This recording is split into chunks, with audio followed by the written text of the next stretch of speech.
Boys and girls, this is Jerningham here, ladies and gentlemen. Extremely the state of war in Ukraine after Russian sizes to the next region or something. Oh, I might have spelled that wrong. Luhann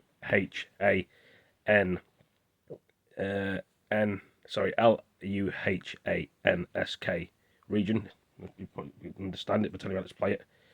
It's on PSB, American Public Broadcasting News. And to discuss the state of war in Ukraine, we turn once again to Michael Kaufman, research Big program TV has got any, director bloody in the hell. Russia Studies program at the Center for Naval Analyses.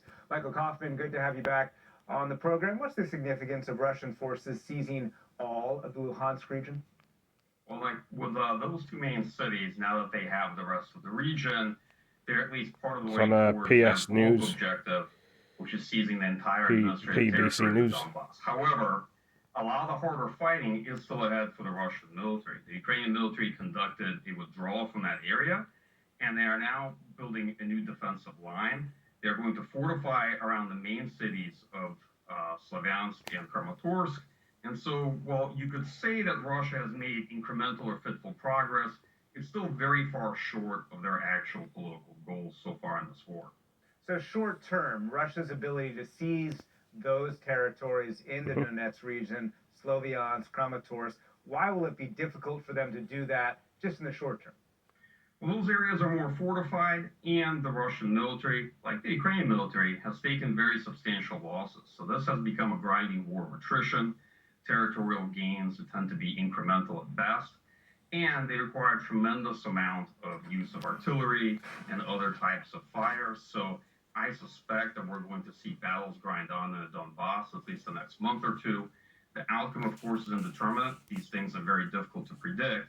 But even if the Russian military is able to take this part of the Donbass, right, these successes are not decisive losses for Ukraine ultimately.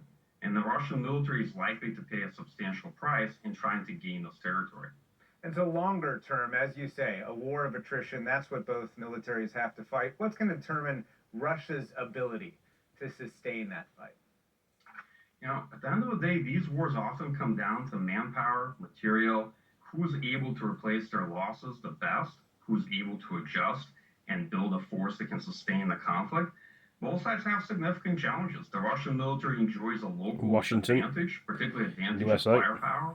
Michael KF Minton. The Ukrainian military right now is in a bit of a valley in terms of equipment and capability. It's solely trying to assimilate Western equipment, artillery, and trying to change the kind of equipment and munitions that the force depends on.